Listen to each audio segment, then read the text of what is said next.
Hello दोस्तों, आप सभी का स्वागत है वाणी का इस ऑनलाइन प्लेटफॉर्म पर। मैं आपका current affairs mentor Kumar Digvijay आप आज एक नया टॉपिक के साथ आपके सामने फिर से हाजिर हूं।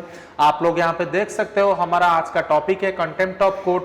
और यहां पे आप लोगों को पता होगा एक सीनियर एडवोकेट जिनका नाम है प्रशांत भूषण, उन्हीं के ऊपर अभी एक कंटेम्प्ट ऑफ कोर्ट लगा है। हम लोग आज जानेंगे कंटेम्प्ट ऑफ कोर्ट है क्या, किस वजह के लिए उनके ऊपर ये पिक्चर में आया है। तो ये सारा का सारा चीज जानने के लिए आप लोगों को मेरा वीडियो आखिरी तक देखना पड़ेगा। उसके पहले हर वीडियो की तरह मैं आप लोगों का फिर से 1.5 मिनट 1 मिनट लूंगा, जिसके लिए मैं बार बार आपको बोलता हूं काइंडली मेरा वीडियो को शेयर कीजिए, सब्सक्राइब कीजिए, लाइक कीजिए। आप अगर वाणी का किसी भी वीडियो को लाइक करेंगे, सब्सक्राइब करेंगे, शेयर करेंगे तो फिर हम लोग आपके तक पहुंच सकेंगे। अगर आप लोग डिसलाइक भी कर रहे हैं, हम लोग को रीजन बताइए डिसलाइक क्यों कर रहे हैं। Because this online platform is a win win approach. We don't know whether you are satisfied with our service or not, so that I am every class I am giving you request, I am requesting you my dear friends, kindly subscribe our channel, and in the end of every week I am coming with live class with around 50 to 60 number of current affairs questions what I discussed in a particular week. So यहाँ पे आज का जो topic हम लोग देखने वाले हैं, this is regarding contempt of court. अगर यहाँ पे आप लोग देखोगे, एक मिनट, यहां पे अगर आप लोग देखोगे, Supreme Court on Wednesday initiated suo motu contempt proceeding against the lawyer Prashant Bhushan. और यहां पे देखो, जब मैं बोलता हूं सो मोटो का मतलब है किसी ने PIL नहीं डाला, ना सरकार ने बोला, सुप्रीम कोर्ट अपने आप ही ये केस को हाथ में लिया है। और ये जो बेंच बैठा है, 3 जज का बेंच, आप लोग देख सकते हो। ये 3 जज कौन है यहाँ पे? अरुण मिश्रा, BR गवाई और कृष्णा मुरारी। इन्होंने ये जो 3 बेंच का जो ये सुप्रीम कोर्ट का जो बेंच बैठा है 3 जज का, उन्होंने इशू किया है notice for contempt of court for 2 tweets he recently posted. He का मतलब यहाँ पे किसके बारे में बोला जा रहा है? वही जिसका पिक्चर मैंने ऊपर आपको दिखाया, ठीक है। तो यहाँ पे आप लोग देख सकते हो उनका जो ट्वीट है प्रशांत भूषण का, यहाँ पे आप लोग देख सकते हो एक ट्वीट उन्होंने किया है 29 जून, 29 जून का एक ट्वीट है यहाँ पे। दूसरा जो ये वाला ट्वीट है ये है 27 जून को, ठीक है। पहले जो 27 जून को उन्होंने जो ट्वीट किया है, यहाँ पे आप लोग देख सकते हो उन्होंने लिखा है कि when historians in future look back at the last 6 years to see how democracy has been destroyed in India even without a formal emergency, they will particularly mark the role of the Supreme Court in this destruction। बहुत बड़ी बात यहाँ पे इन्होंने बोल दिया है कि अगर हमारे हिस्टोरियंस पे पिछले 6 साल की हिस्ट्री उठा के देखेंगे, हमारे देश में अगर सबसे ज्यादा गणतंत्र को अगर सबसे ज्यादा कहीं पे क्षति हुआ है, या इस क्षति में अगर सबसे लंबा हाथ अगर किसका है, वो किसका है? यहाँ पे सुप्रीम कोर्ट का। खुद सुप्रीम कोर्ट का एक लॉयर ऐसा बात बोल रहा है। और दूसरा उन्होंने जो 29 जून को जो ये ट्वीट किया है, आप लोग ये देख सकते हो, ये हमारे CJI है। उन्होंने बोला है कि CJI एक 50 लाख का मोटरसाइकिल यहाँ पे चढ़ के घूम रहे हैं, जो ये मोटरसाइकिल किसका है? एक BJP के लीडर का, ठीक है। तो ऐसा बात उन्होंने बोल दिया। और उन्होंने बोल दिया कि लॉकडाउन होने के बावजूद भी CJI यहाँ पे मास्क मतलब हेड शील्ड कुछ भी यहाँ पे यूज नहीं कर रहे हैं।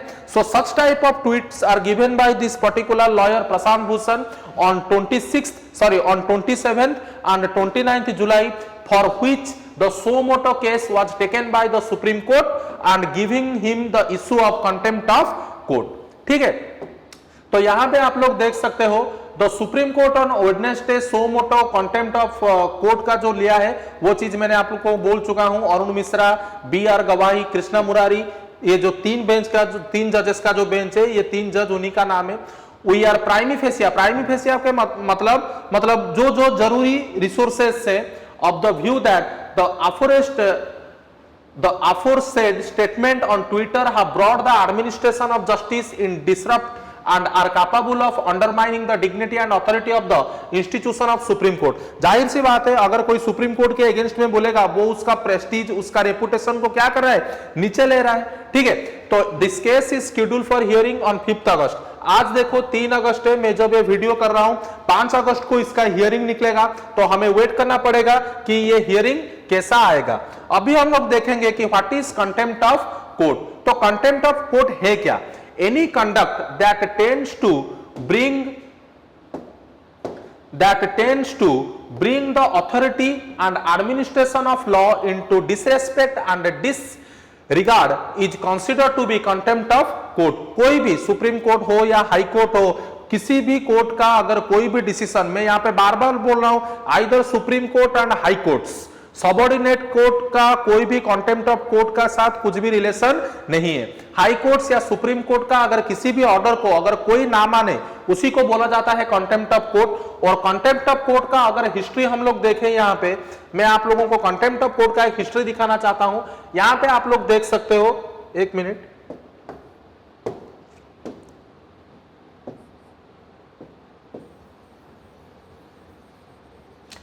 तो कंटेम्प्ट ऑफ कोर्ट का अगर आप लोग यहाँ पे हिस्ट्री देखना चाहो तो यहाँ पे आप देख सकते हो, in India the contempt of court act, in India the contempt of court act was passed in 1926। Bharat स्वाधीन होने के बाद, मतलब भारत स्वाधीन होने से पहले जो हमारे ब्रिटिशर्स थे, उन्होंने कुछ जजेस का पावर बढ़ाने के लिए 1926 में पास किया था कौन सा कंटेम्प्ट ऑफ कोर्ट एक्ट 1926, और it was enacted to define powers of certain courts. छोड़िए, बाद में देखो भारत स्वाधीन होने के बाद ये जो कंटेम्प्ट ऑफ कोर्ट 1926 था, many of them were replaced by contempt of court act 1952। 1952 में हमारा कंटेम्प्ट ऑफ कोर्ट स्वाधीन भारत का पहली बार पिक्चर में आ गया।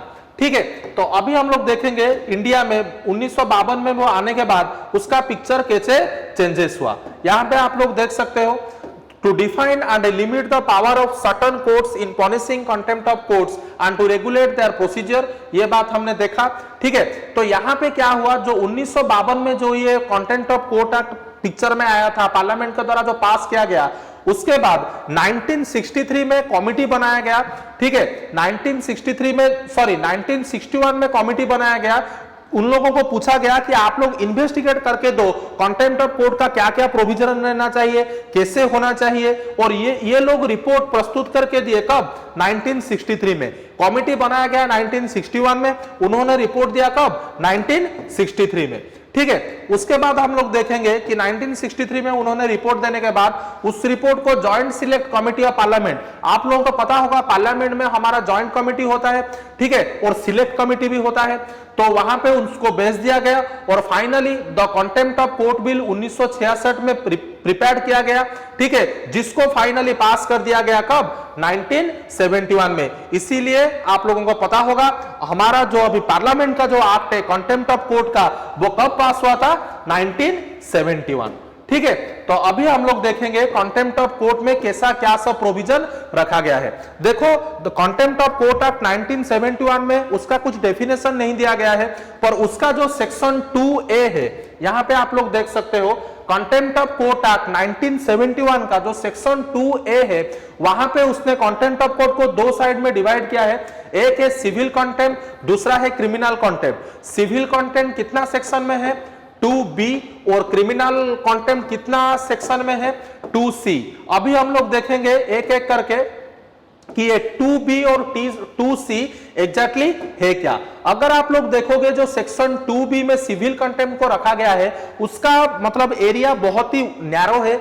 यहां पे बोला गया है कि अगर जानबूझ के कोई डिसोबीडियंस करता है एनी जजमेंट को, किसका, मैं आपको बार बार बोल रहा हूं, यहां पे हाई कोर्ट सुप्रीम कोर्ट नहीं आएगा, सॉरी सबऑर्डिनेट कोर्ट नहीं आएगा, केवल आएगा कौन? हाई कोर्ट और सुप्रीम कोर्ट, हाई कोर्ट्स और सुप्रीम कोर्ट्स, क्योंकि सबऑर्डिनेट कोर्ट के पास कंटेम्प्ट ऑफ कोर्ट का प्रोविजन अलाउ नहीं किया जाता है। ठीक है, अगर कोई भी जानबूझ के हाई कोर्ट या हाई कोर्ट और सुप्रीम कोर्ट का डिसीजन नहीं मानता है, तो फिर इसको बोला जाता है क्या? Civil contempt of court. ठीक है, अगर सिविल कंटेम्प्ट ऑफ कोर्ट बोला जाता है, वैसे ही जब क्रिमिनल कंटेम्प्ट ऑफ कोर्ट का हम जिक्र करते हैं, वो आता है सेक्शन 2C। इसको बहुत ही अच्छी तरह से यहां पे समझाया गया है, जैसे कि कैसे कौन सा चीज अगर हम लोग कैसे बोल सकते हैं कि ये कंटेम्प्ट ऑफ कोर्ट है क्रिमिनल के हिसाब से, क्रिमिनल बेसिस पे। जैसे कि पकड़ लो कोई पब्लिकेशन, वेदर बाय वर्ड, बोल के या लिख के या कह के, साइन करके, बाय विजिबल रिप्रेजेंटेशन, अगर कोई ऐसा करता है तो फिर उसे क्रिमिनल कंटेम्प्ट में लाया जाएगा। नहीं तो स्कैंडलाइज और टेंड्स टू स्कैंडलाइज, लोअर और tends to lower the authority of any court. अगर कोई इंटरफियर करता है कोर्ट का कोई भी जुडिशियल प्रोसीडिंग्स में, अगर कोई इंटरफियर करेगा उसे भी क्रिमिनल कंटेंट में लाया जाएगा। यहां पे याद रखना जो 3 जजेस का बेंच वहां पे बैठा है उन्होंने अभी तक बोला नहीं है कि हमारा ये जो लॉयर साहब है उनका कंटेम्प्ट ऑफ कोर्ट सिविल है या क्रिमिनल है, पर उन्होंने ट्वीट किया था। अभी के लिए हम लोग इतना ही बोल सकते हैं कि शायद ये क्रिमिनल कंटेम्प्ट ऑफ कोर्ट होगा, क्योंकि उन्होंने ट्वीट के माध्यम से लिख के यहां पे मेंशन किया था सुप्रीम कोर्ट के बारे में, सीजेआई के बारे में। तो फिर हमें अब 5 अगस्त तक वेट करना पड़ेगा कि ये कंटेम्प्ट ऑफ कोर्ट सिविल है या क्रिमिनल है। ठीक है, तो उसी तरह यहां पे देखो लॉ कमीशन का भी एक रिपोर्ट आया था, 21 लॉ कमीशन 2015 में उन्होंने बोला था। उनको पूछा गया था कि अगर कंटेम्प्ट ऑफ कोर्ट में कोई फर्क ला सके या कोई प्रोविजन अगर हो सके, तो गवर्नमेंट ने उनको बोला था। इन्होंने अपना रिपोर्ट 1971 में दिया था और इन्होंने बोला था there was no requirement to amend the act. 1971 का जो एक्ट था कंटेम्प्ट ऑफ कोर्ट एक्ट 1971, 21 जो लॉ कमीशन था जिसको 2015 में बनाया गया था, उन्होंने पूरा मना कर दिया, खारिज कर दिया कि नहीं, कंटेम्प्ट ऑफ कोर्ट एक्ट 1971 में कोई भी अमेंडमेंट होना नहीं चाहिए। यहां पे आप लोग देख सकते हो क्यों, रीजन क्या बताया, यहां पे आप लोग देख सकते हो। देखो हमारे देश में अभी सिविल कंटेम्प्ट ऑफ कोर्ट का केस कितना है, तकरीबन 96,000, और अगर क्रिमिनल कंटेम्प्ट ऑफ कोर्ट का देखें 583। अगर हम लोग कंटेम्प्ट ऑफ कोर्ट एक्ट 1971 में कुछ चेंजेस लाएंगे तो फिर ये सब केसेस क्या होगा, खारिज हो जाएगा, या इसका कुछ खराब इंपैक्ट इसके ऊपर आ सकता है। दूसरा चीज इन्होंने क्या बताया है, यहां पे देखो इंपैक्ट ऑन सबऑर्डिनेट कोर्ट्स। देखो मैंने आप लोगों को बोला contempt of court act 1971 only applies to Supreme Court and high courts. ठीक है, subordinate court contempt of court अपने हिसाब से इशू नहीं कर सकता। सबऑर्डिनेट कोर्ट के तरफ से कौन इशू करेगा, हाई कोर्ट। अगर हम लोग इसमें कुछ अमेंडमेंट लाएंगे तो फिर शायद ही सबऑर्डिनेट कोर्ट को प्रोटेक्शन ना मिल सके। वही देखो the act additionally allows the High Court to punish for the contempt of subordinate court. तो यही सब रीजन यहां पे मेंशन किया गया, किसके द्वारा, 21 लॉ कमीशन के द्वारा। तो अभी हमें वेट करना पड़ेगा 5 अगस्त तक, कैसा मतलब पिक्चर में होगा, क्या होगा। तो मुझे लग रहा है कि दोस्तों आप लोगों को पूरा इसके ऊपर एक ओवरऑल नॉलेज आ गया होगा।